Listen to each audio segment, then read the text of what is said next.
And welcome back to your favorite podcast. It's The Five Spot. I'm your host, Donovan McNabb, joined with Armando Segura. We have a lot to dive into. I'm pretty sure everyone has figured out what's going on in Denver, which we still haven't. But from what we've gathered at this particular point, there's a lot of news of frustration, financial kind of disparity to trying to figure out a decision of how to go about easing the pain for Russell and the organization and the GM and Sean Payton. But all in all, this has kind of been handled unprofessionally. And I say that from playing the position myself of you have a starting quarterback who's the leader of your team and a captain. In the last few weeks, things have kind of spiraled in the wrong direction. And I say that because we go from the argument on the sideline to not apologizing to what Russell and I talk about is between Russell and I to the team not looking the same, nail-biting games, but also some games where they just kind of look poor. And, was it what we seen in the beginning of the season now to where we are now? And then we're here now where they're benching Russell and going with a quarterback that has been to two other locations and it hasn't fared well for him, but he gives you the best chance of winning. That seems to be the cliche that all coaches use when they want to bring in another guy and bench their starting quarterback. Gives us the best chance of winning. Really? Is that how you feel? Armando, all in all, with decisions that's been made, from your standpoint, being a big-time reporter, what kind of questions would you ask Sean at this particular point? Yeah, no, that's a good point, but I have a joke and I have to put it in here. It's very rocky in Denver right now. Oh.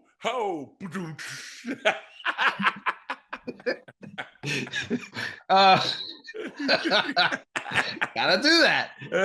It's an alley-oop. And first of all, at his press conference yesterday, Sean Payton made it seem like he's doing this. He is benching Russell Wilson because Russell Wilson hasn't been playing well and the team needs to use his quote, his words, a spark. He tried to make this seem like this is like any other quarterback benching for a non-producing player. He went on to say that you can't bench the offensive line. You can't bring in 5 new receivers. And so you have to change the quarterback. And that's where, if I were in that press conference, I would pull out my red flag and a yellow flag, whatever, some flag, Cuban flag, any flag, American flag, and go, no, that's BS, because it is BS. Right. We're all adults in the room. We know what you're doing. Right. We know what the history is. And we know that you're lying to us now, because it has nothing to do with lack of production. This is a team that gave up 70 points to the Miami Dolphins. And did Vance Joseph lose his job? Did they say, Vance, you need to do better? Did any defensive coach lose his job? Did any defensive player lose his job, get benched? No. So Russell Wilson, who has had his ups and downs this season, right, is losing his job because you're not winning, because you didn't score on that goal line situation and you decided you didn't call timeout, you didn't ask for a replay. The running back and the offensive line got no push into the end zone, and Russell is the guy that's getting yelled at. Look, the bottom line is Sean Payton and Russell Wilson, that was a weird marriage to begin with. Yeah. and it's clear that Russell Wilson is not Sean Payton's cup of tea. He's not his guy. is not his quarterback. He's more than happy to go in a different direction, even, which is mind blowing. Even if that direction, forget about Jarrett Stidham, who is starting this week. Even if that direction is uncertainty, he prefers uncertainty in the coming years to the certainty of Russell Wilson, which is mind-blowing to me because you might do worse than Russell Wilson. And it suggests that there has to be something underneath there that is not football, that just Sean Payton despises about Russell Wilson to the point where he'd rather have uncertainty than 24, 26 touchdown passes this year, a 98 quarterback rating. He'd rather have uncertainty than that. Well, you know what the funny thing about it, you mentioned it. It's something under the layers. And under the layers, it means his paycheck, the type of person that Russell is. Remember the comments that were made that I want Russell to stop kissing babies and taking pictures and kind of get into what we're doing, which Russell every Tuesday goes to the Children's Hospital to spend time with some of the kids who are battling illnesses, have been in the hospital for a while, and so on. So for him to make that comment about Russell and everything that he does off the field, and you haven't really coached Russell, you know Russell, because Russell was a big fan of Drew Brees. He was a big fan of Sean Payton. At one point when he was in Seattle, he put up a list of teams that he wouldn't mind playing for, and New Orleans was one of them, because he loved the way that Sean and Drew kind of managed the game. And so when this marriage came about, everyone looked at it as if, oh, well, it's either not going to work or he's going to kind of rejuvenate his career, where it'll be more of what we've seen from Drew Brees. And to be honest with you, it was more of what we've seen from Drew Brees in the last 4 years of his career. Now, Drew's shoulder wasn't fully healthy, and he didn't have the power that he once had once the shoulder injury healed. And for a couple of years, he kept putting up numbers. There were a lot of passes, 15 to 12 and under. And that's what we've seen after the loss, I think, to Miami. Because remember, they went through it with Buffalo and the Jets. They struggle with those particular teams. And then all of a sudden, they get hot. And so when we hear of comments of back in October, they came to Russell about possibly taking a pay cut. And Russell said no, which, as a former player in this game, no, I'm not taking no pay cut. It's the contract that I signed, you signed. And why would I take a pay cut? Because I take a pay cut, I'm not going to get that money back, because you're going to try to figure out a way to either trade me or get rid of me. He heard the rumblings. I'm sure Russell heard the rumblings. We've heard the rumblings. So Russell went on a tear of putting wins together. And so this organization all of a sudden act like they love Russ. But he got really quiet during that run. And as soon as they started losing, now we're at this particular point. So for you to come out and say he gives us a spark and the best chance of winning, I call BS as well, because we all know that Stidham does not, because he didn't in New England and he didn't in Oakland. And so are you trying to tell me that you're going to try to cover him up because Russell was the problem? And then, you have to question again, is this more about Sean Payton, or did they give him an ultimatum and say, you're going to have to make some changes and it's going to have to start with your quarterback, and we're going to have to do this at some point quickly? Well, the question now becomes, what does Russell Wilson do? Because I'll be kind of honest with you here, not kind of honest, fully honest. I was disappointed in how he reacted to the shouting on the sideline. Right. It felt beta male-ish in that he kind of just took it in disbelief, but he kind of just took it. Sean Payton wouldn't have done that to Tom Brady. There would have been a yelling match right there on the sideline, and we've seen it from Tom Brady go back and forth with coaches before. There's a bunch of other guys that it wouldn't have happened to. And I understand the idea of talking behind the scenes, but the next week, Russell was asked, did you and Sean talk? And he said, yeah, about the game plan. Guess what? That's where I go, well, yeah, we talked about the game plan, but he owes me an apology. And I'm just putting it out there that that's what has to happen, because that's not right what he did.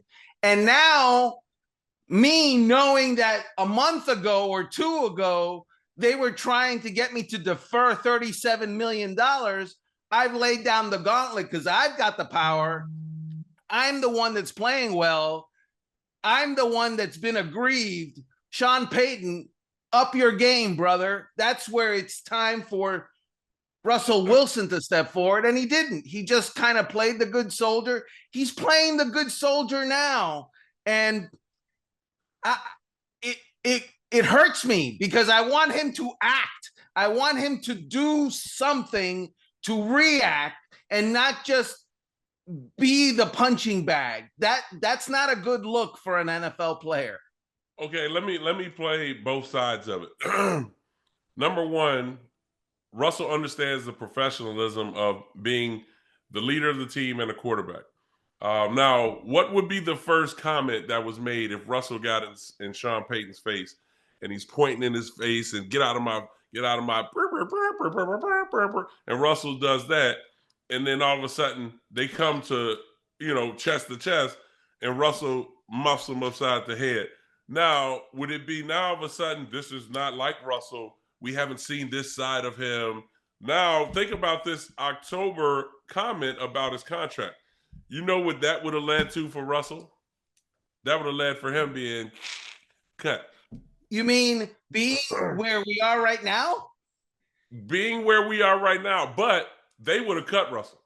And Russell knows that. And I'm gonna tell you, we can sit here and say Tom would do it or Payton would do it. Remember, those are two particular different type of guys, because that's not what's gonna happen to them. And so I can remember vividly this video of Payton yelling and cussing at receiver coaches, O-line coaches, running back coaches, because the players aren't doing what they're supposed to do. He's not yelling at the players, he's yelling at the coaches. So let's just put Russell in that situation. If Russell were to do that, wouldn't we say that Russell's he's disobedient, he's too fiery, we've never seen this from Russ? Like, I understand where we're saying it, but yes, behind closed doors, I would have handled that situation. Now, as far as on the field, yeah, I'm going to be professional about it, because that's not going to be a reflection of me if I happen to swing off and hit you upside the face because you're disrespecting me. I'm going to do what I need to do to help this team win, but we're going to have a conversation. Now, have we ever seen Russ do stuff like that? No, we have not. And so I wasn't expecting Russ to do that. And even when I made the comment about me being in that situation where we were in a meeting and I went and talked to the coach. Now, do I think Russell would have done that? Yes and no. But it's on Sean Payton to understand, like, that's not the way you handle business. And it was more of the onus on Sean Payton than it is Russ. And I won't put any more on Russ as far as what he should have done. But at this particular point, this is about bad professionalism by organization to even come at Russ during the middle of the season. Because imagine if they'd have made the playoffs, Armando. Let's say they get into the playoffs, they make it to the second round. Everybody's talking about the Denver Broncos and how things change. And then leading up into that second round of the playoffs, this comes out. How bad does the Denver Broncos look if they make it to the playoffs and then it's like back in October, they asked Russell Wilson to defer his $37 million contract or his contract for this year. But Russell said no, which could lead to him being cut this year. Imagine how that looked for the organization. Well, look how it looks now. They look like they've done Russell Wilson dirty. They have. They totally look that way. They look like a team and an organization that is still mathematically in the playoff hunt, right? That has given up on the year.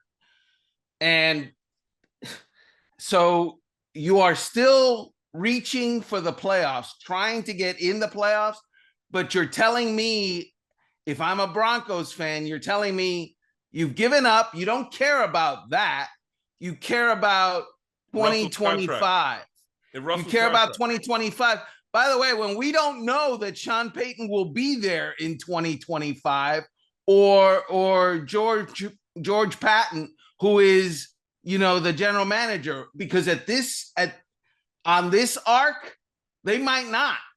It's not going well for them. And Sean Payton, doesn't need the money. So No.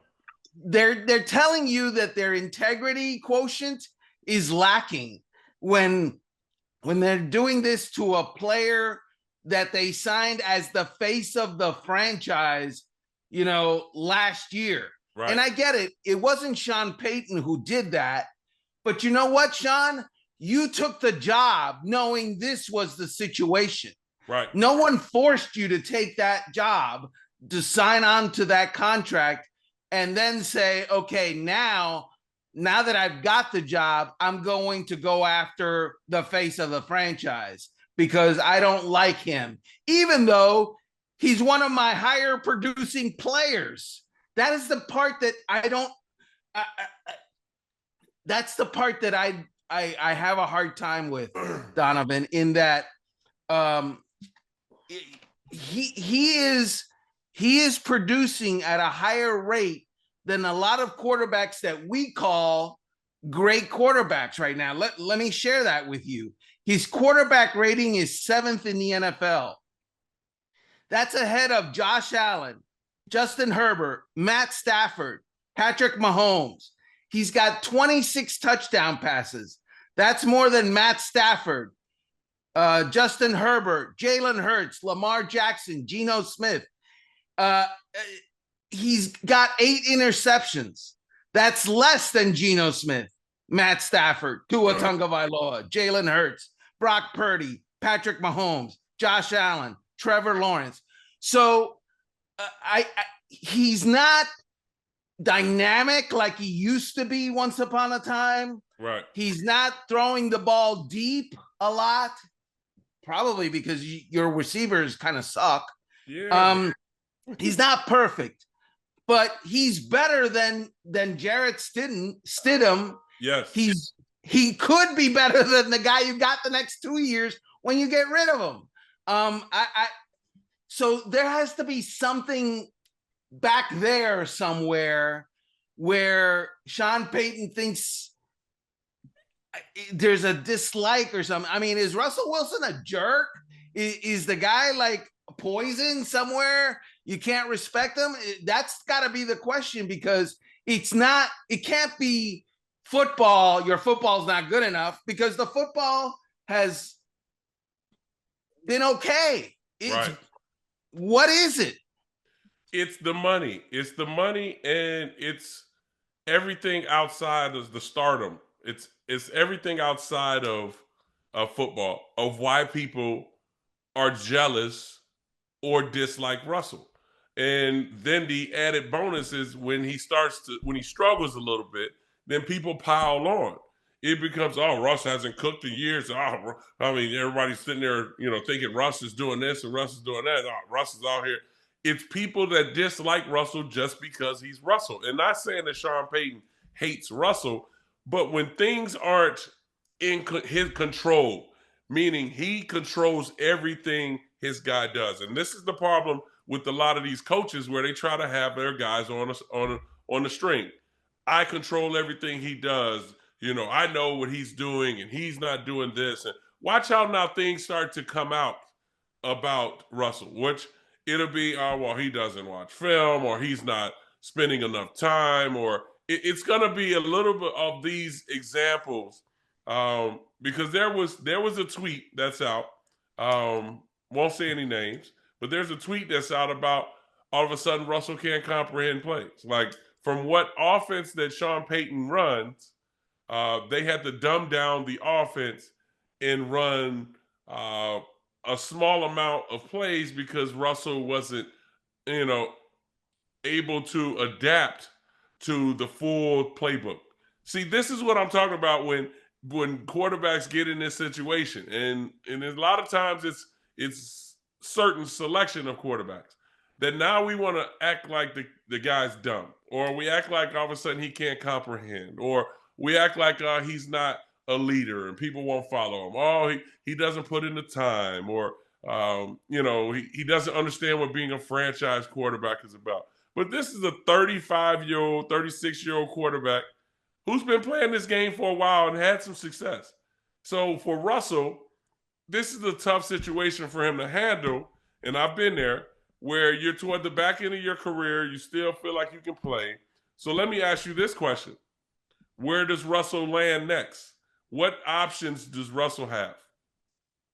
Right. So that's a hard question because obviously there's going to be a handful of teams at least that are going to change coaches here in the next month or so. And we don't know who's going to be coaching those teams. And so we don't know what kind of opinion the organizations will have. Right. And if that opinion fits a former 9-time Pro Bowler or not.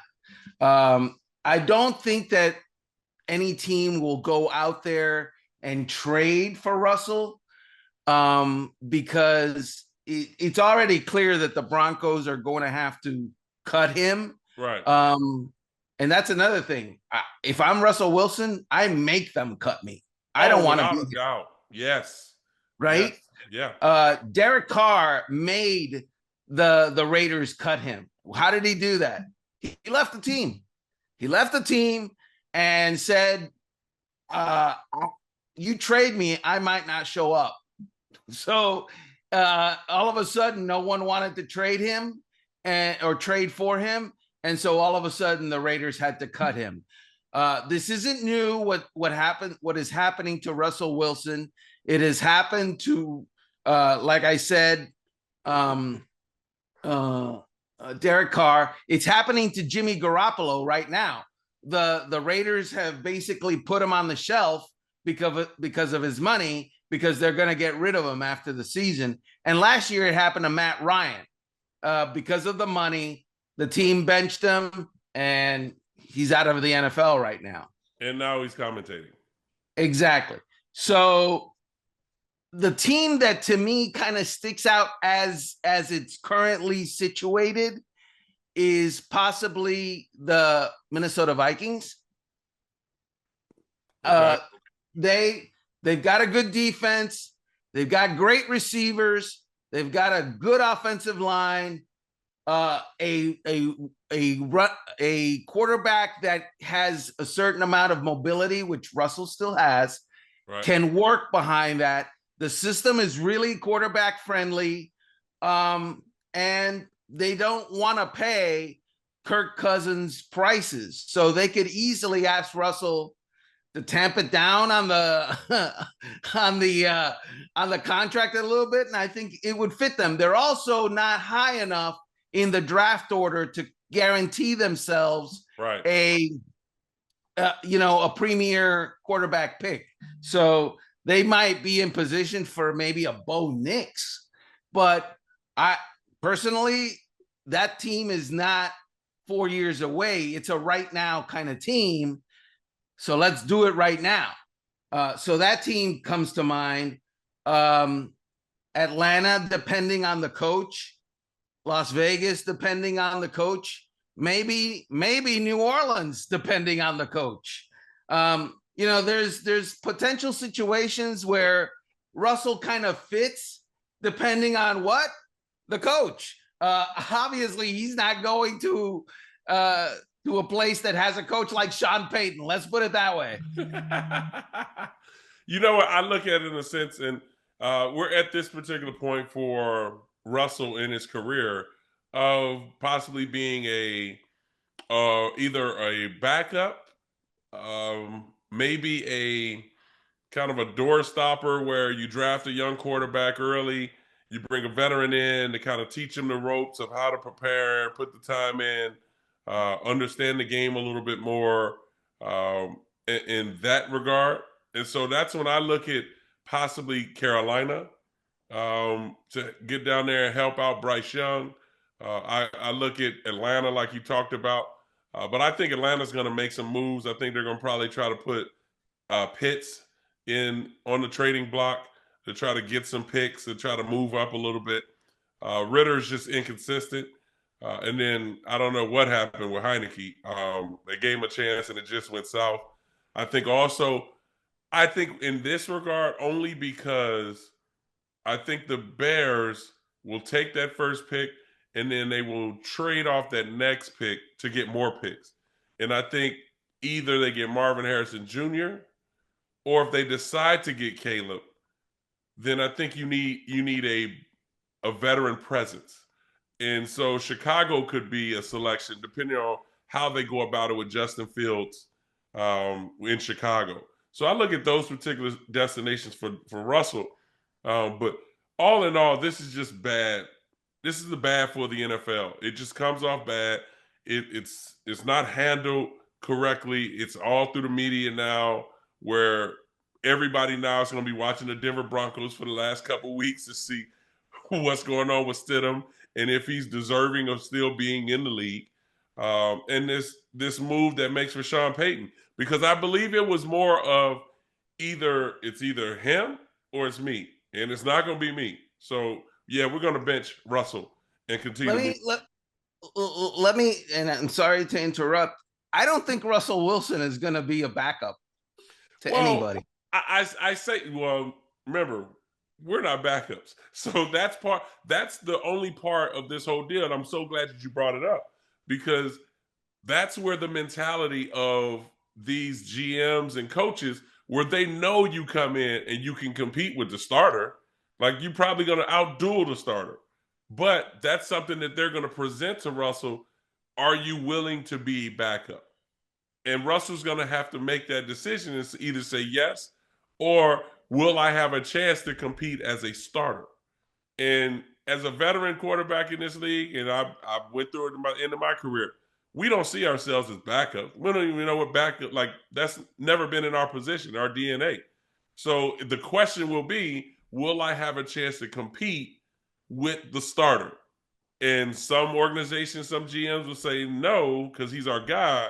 And some will say yes, just because they need you there. But when you get there, if you happen to get there and you out-duel them, it's going to be like, this is going to be tough.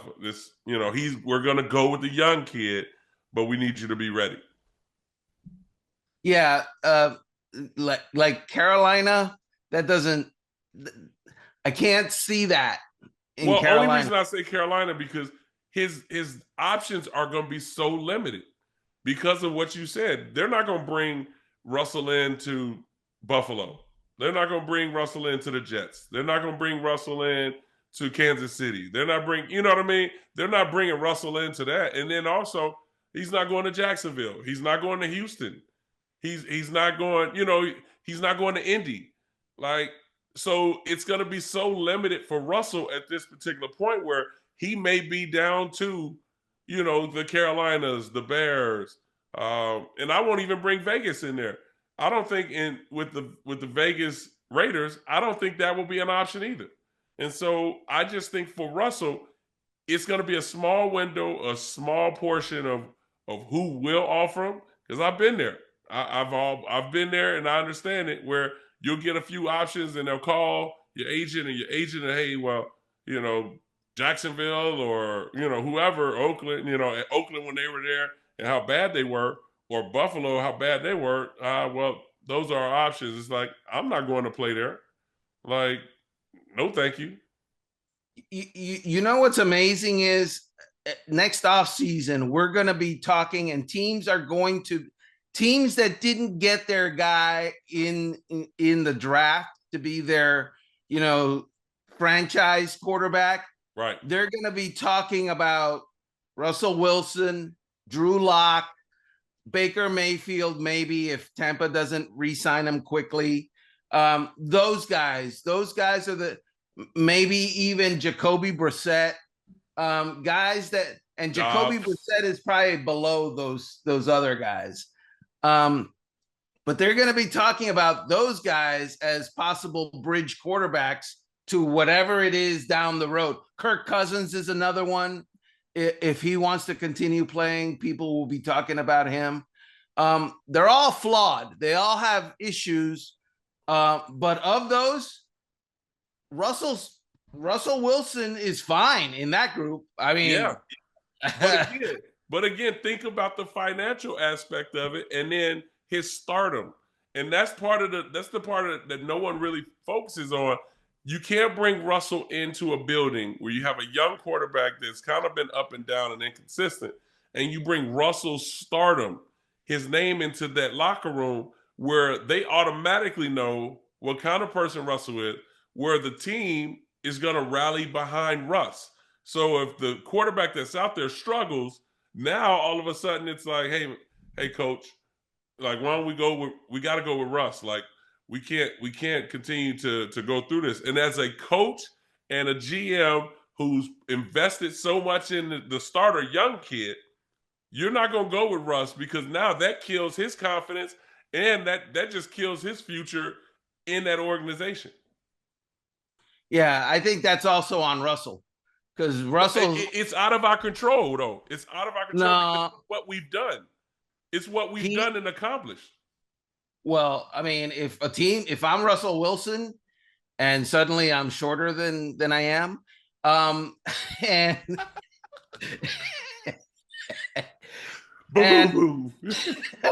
and and a team says, "Hey, can you come in? We're gonna have you sit behind Bryce Young." I'm like, no, thank you. I'm not doing that. Or we can have you come in and compete with, I don't know, somebody. No, Russell Wilson is going to get a chance to start somewhere. True. Trust me on that. He will. And that's where he's going to go, because the whole backup or even fight for a starting job, I don't think that fits. I don't think that's a fit for Russell Wilson. Not that he's great, but up here, he's not going to go, I'll fight for a starting job, or I'll be the bridge, or I'll be the mentor quarterback. That's not him. That I don't believe that's him. I could be wrong. But yeah, it's not any of us, Armando. And that's the issue. The issue will be not so much if it's him.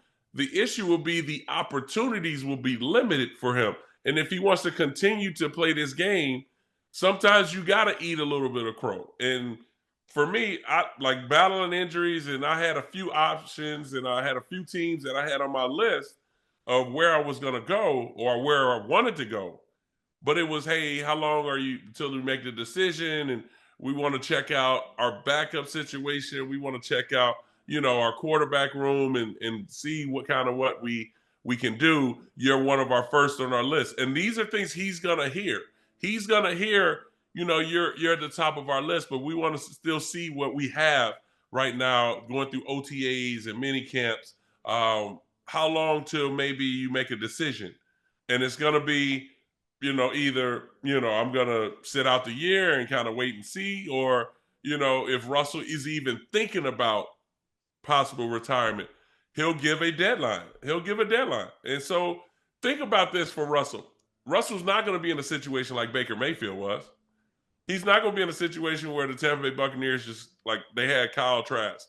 He's not going to be in that where it's like, okay, we can bring Russell in. He's going to compete for the starting job, which he'll probably win it. And then, Russell will be our starting quarterback, but we still have a valuable backup. Not a lot of teams are like that right now. And they're going to lose a lot of coaches. They're going to lose a lot of quarterbacks. Think about it for this instance. Say they trade Mac Jones in New England. Do you think they draft Caleb Williams, or do they bring in a guy like Russell? Remember, they did the experiment with Cam Newton when they drafted Mac. That's not going to happen, because he'll end up being like Cam. It's going to be, well, as soon as you mess up, you messed up again. Well, let's get the young guy ready, because now that conversation on the outside starts. So it's going to be a limited window for him, and I feel bad for him. But this is the situation that he's going to be in going through this offseason. Okay, so who's coaching the Patriots? Because we don't. Bill. Bill's given that great. He's gonna have that grace period for the success that he's had, where they're not gonna release him. Think how can Bill be released with some of these other coaches that are gonna be fired, like the Ron Rivera's, and the list goes on of coaches that are gonna be fired, and then you're gonna say, well, Bill Belichick was fired, or Mike Tomlin was fired, with all these other coaches that haven't had the success that they've had, and that's another thing that I want to bring up. How about the Pittsburgh Steelers for Russell? Yeah, their commitment to Kenny Pickett is kind of solid right now. Yeah, I mean, their backups. Remember, their backups. Are you going to keep Trubisky? No. No. Is Rudolph? Is it Rudolph? Mason Rudolph? Is he going to be there? They didn't even really want Mason Rudolph there in the first place, but he looked better than all of them. Yeah, but that is definitely that would be a formula for controversy, and I don't think Mike Tomlin is about that. He's not about right, but that's what it's going to be when Russell signs with whatever organization. It's going to be controversy. What does this mean for the so-called starting quarterback with Russell coming in? Russell's not coming in and just having 1 or 2 good years. He's been in the league for 10 years, or he's had a winning season one time. No, Russell's a 9-time Pro Bowler who's a future Hall of Famer, who's won a Super Bowl, who's been in 2 Super Bowl. These are things that Russell piles up on his resume. So when he walks through your door, people are going to be like, oh, we have Russell Wilson in the B. He's going to help our quarterback situation. And think about it. Did Kenny Pickett really get the support from his team this year? Absolutely not. He did not. And I don't think he'll get the support going into the offseason, because Mason Rudolph came in and added a spark, And so what happens this week? Does Mason Rudolph again get the ball to the receivers, which they've been complaining? Now we go into the offseason, if Pittsburgh makes it to the playoffs or not, and it becomes, what are our other options besides Kenny Pickett? Okay. I'm just saying, Russell Wilson, if he goes, mark my words, he's going to go somewhere as a starter, period. That's it. I said, I don't see him humbling himself. I've been there. I don't see him humbling himself to, I'll fight for a job even. I definitely don't see him being the backup coming in. I cannot wrap my arms around that. I can't. Maybe I have a bad outlook on what might happen or what is likely to happen, but he is going to be somebody's starter next year, from day one. Okay. So thank you for accepting that I'm correct all the time. No. I'm just going by. We're gonna come revisit this whole deal when we get to the off season. It's gonna be a conversation with us. But this last topic, let's hit this one because I think this is a great story of the Cleveland Browns and Joe Flacco, of what we've seen. And speaking of what we just talked about, possibly this offseason for Russell, here's Joe Flacco that's been, ever since the Super Bowl, it's been so up and down for Joe. And I've known Joe. Joe's a great guy, real kind of even keel. But for this opportunity of coming and working with Kevin Stefanski and Amari Cooper and Hunt and all of these guys, and to put them in the position that they've been in, 300 yards passing in pretty much every game that he's played since he's been there. How impressed are you with Joe Flacco, and does that now put them in a position where they're a Super Bowl contender? So I'm going to be honest. I'm more surprised than impressed, because I guess I saw Joe Flacco with the Jets and it wasn't good. Yeah. It wasn't good. But what I guess now that has opened my eyes to is a player like a Joe Flacco who has seen everything, still has a lively arm. He's a young 37 or 38, whatever he is. Not mobile, but can move in the pocket. And then he's playing in front of, or behind a really good offensive line. That works. And he's playing with Amari Cooper, who's a really great wide receiver, and David Njoku, who's a really outstanding tight end.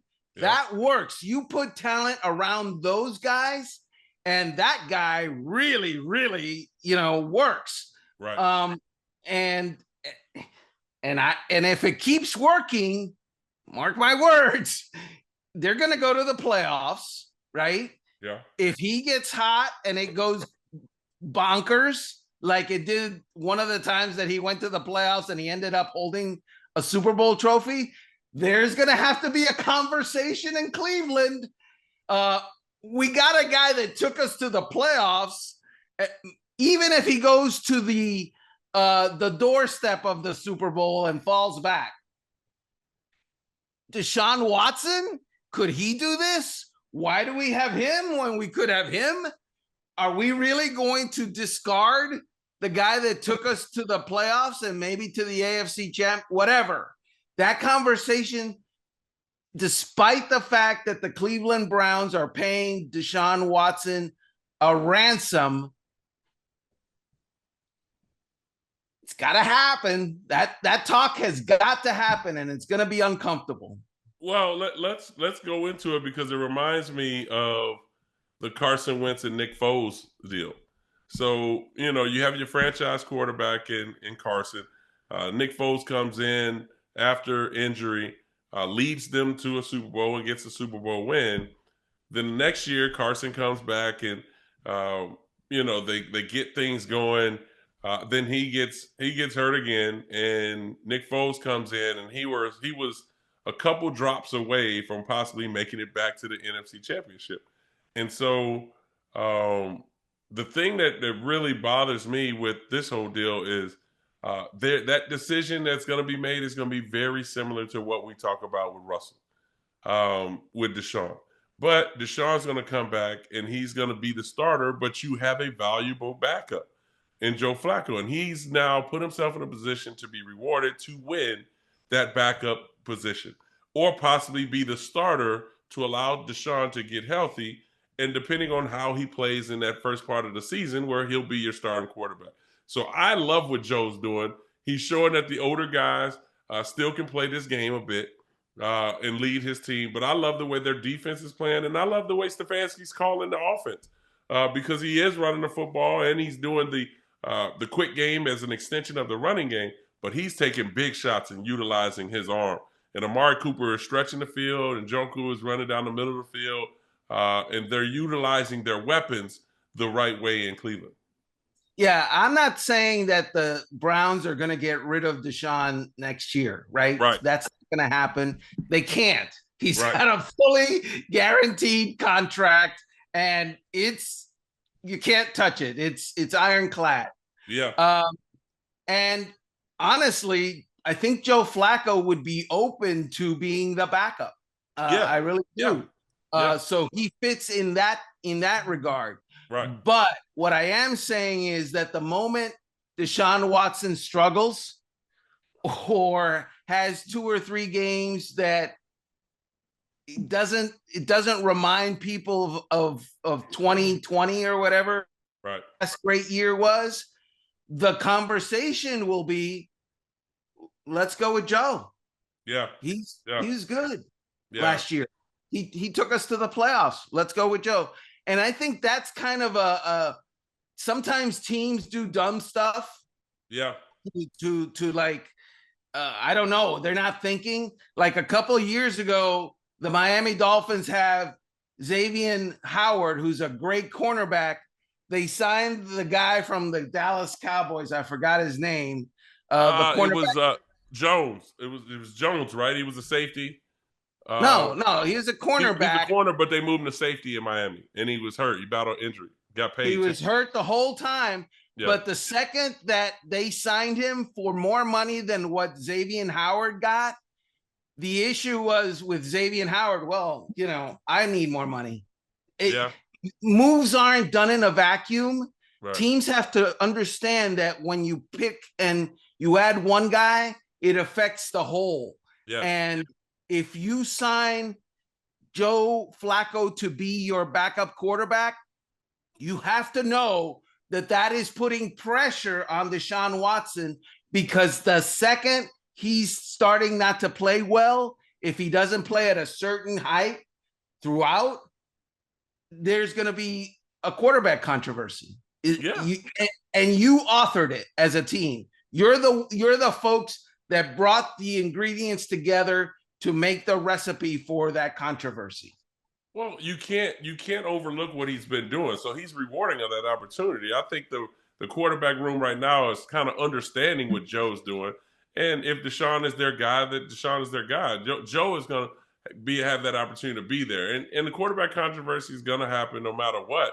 And that's what, going back to what I talked about with Russell, and that's what I was talking about a little bit. Remember Kenny Pickett? If that happened in Pittsburgh, it's going to happen, but you have a valuable backup. But let's go ahead and wrap the show up. It's going to be so exciting to get you after the new year and see how you're feeling, because there's going to be a lot of big storylines going into the new year in 2024. I want everybody to be safe. I want everyone to enjoy, kiss the babies, hug your wife, hug your family. We're going into a new year, and we're truly blessed to have this opportunity to see a new year. So happy New Year to everyone. Join us back here on Tuesday here at the 5 Spot, where a lot of things are going to happen, and Armando is going to have a lot to eat and tell us exactly what he ate on New Year's.